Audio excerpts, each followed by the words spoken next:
5 years ago, I had an idea for an animation series called Adventures of Billy the Penis. And I have been trying to work on this animation on and off over the past 5 years. The trailer for this animation is storyboarded. I've already started doing previs on it. The character rigs are sculpted.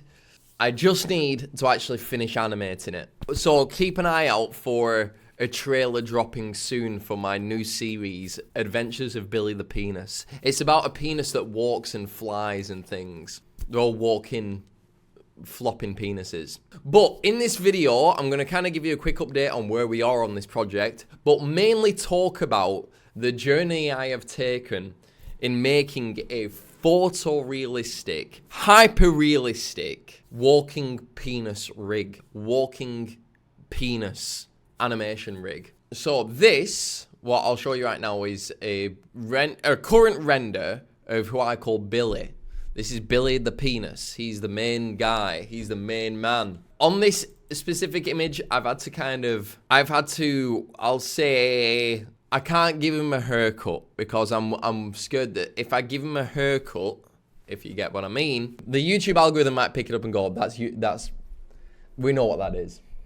Did anyone see that Lucas the Spider animation series that went viral a couple of years ago on YouTube? And then the guy sold plushes of said spider, made 400 grand in like a week. Well, I'm gonna do that. So subscribe and look out for Adventures of Billy the Penis trailer dropping very soon. But back on track. How we got to this stage here of making this penis rig. So my main goal was to make it photorealistic. It had to be hyper realistic. And I'm still kind of not if I'm being honest, I'm kind of not happy about how it looks now. I still think it looks a bit too cartoony. It needs to be way.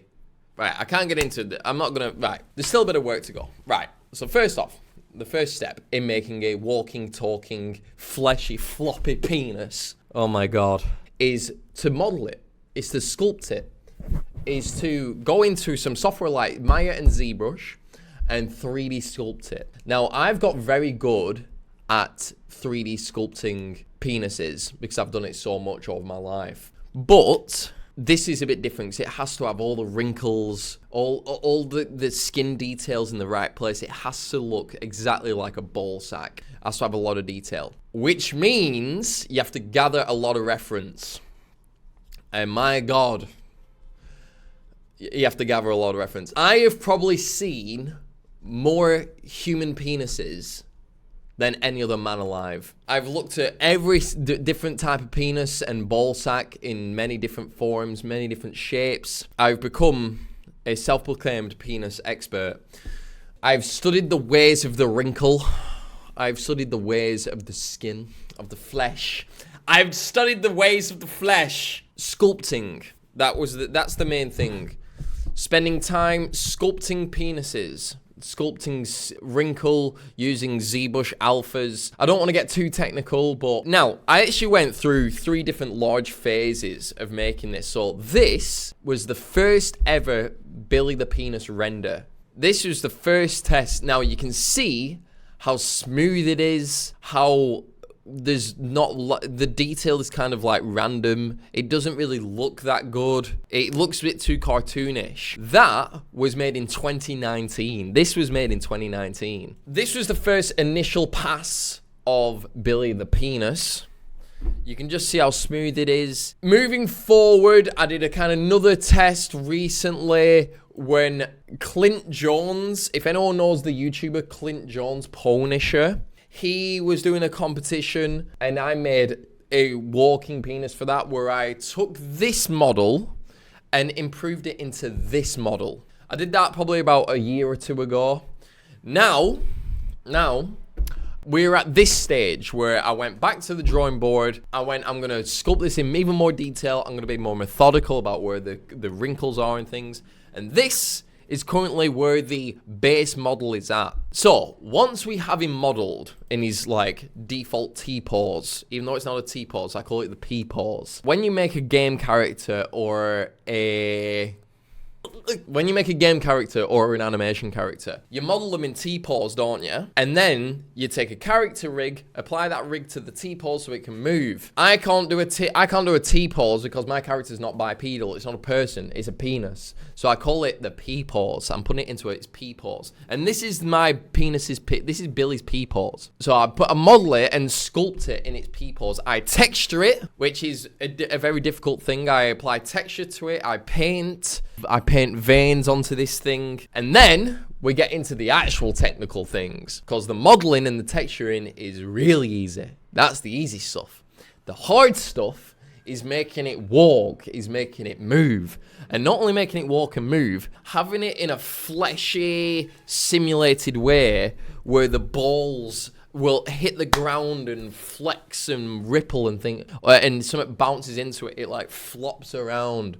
So, not to get too technical into this, but you have no idea how over the top I've gone on this. I've done muscle simulations, simulating the muscles inside of the penis. I've done flesh simulations, skin simulations, hair simulations for the pubes. The pubes are simulated, so when the pubes compress down into the ground, the hair flexes and doesn't just pass through the ground. All this for my series that I wish to start making on this channel called Adventures of Billy the Penis. I might do a Patreon or something and then put the first episode early on Patreon, because I'm going to drop the trailer, which is an amazing trailer. It's already storyboarded and partly animated. Watch me on stream if you all want to know a lot about the technical detail, but I use ZBrush, Maya, Houdini. We've got muscle simulations, got some skin simulations. This is my walking, talking penis, and I might just do a bunch of compilation footage right now with test footage and things. First animation job I ever had was at I'm not going to say the company, but the first animation job I ever had, I started working on this while I was there in my own time. And they thought it was hilarious, but they said, we're the vagina characters. And I don't mean this as any disrespect to women. Shout out to women, link in the bio to all the women. You can't really I think the words anthropomorphize a vagina. You just can't, because it's just like a hole, isn't it? A penis, though, a penis can walk and talk. If you want to, I actually saw, there was an old condom advert on YouTube many years ago of a 2D like penis drawing on a wall, which initially gave me this idea back nearly half a decade ago. But yeah, so this is my walking, talking penis. Watch out for the trailer. If any animators want to help me make this trailer, make this series, drop a DM. Imagine we get this series out. There's episodes every week of Adventures of Billy Penis. Every week he gets up to some hijinks, and then we make plushes, and then we make a video game. Do you get what I mean? It's let's do it. Let's do it, fam. Adventures of Billy the Penis dropping soon. I need someone who can do music as well. If anyone can do music, if anyone's good at doing music or doing like Foley effects, hit me up in the DMs. Hit me up on Instagram. I need help animating my penis. So, let me know what you think. And let me know what you think about this video, because I'm doing videos like this just to like keep people updated on stuff. Love you all. United we stand, divided we fall. And as always, everyone, better videos coming soon.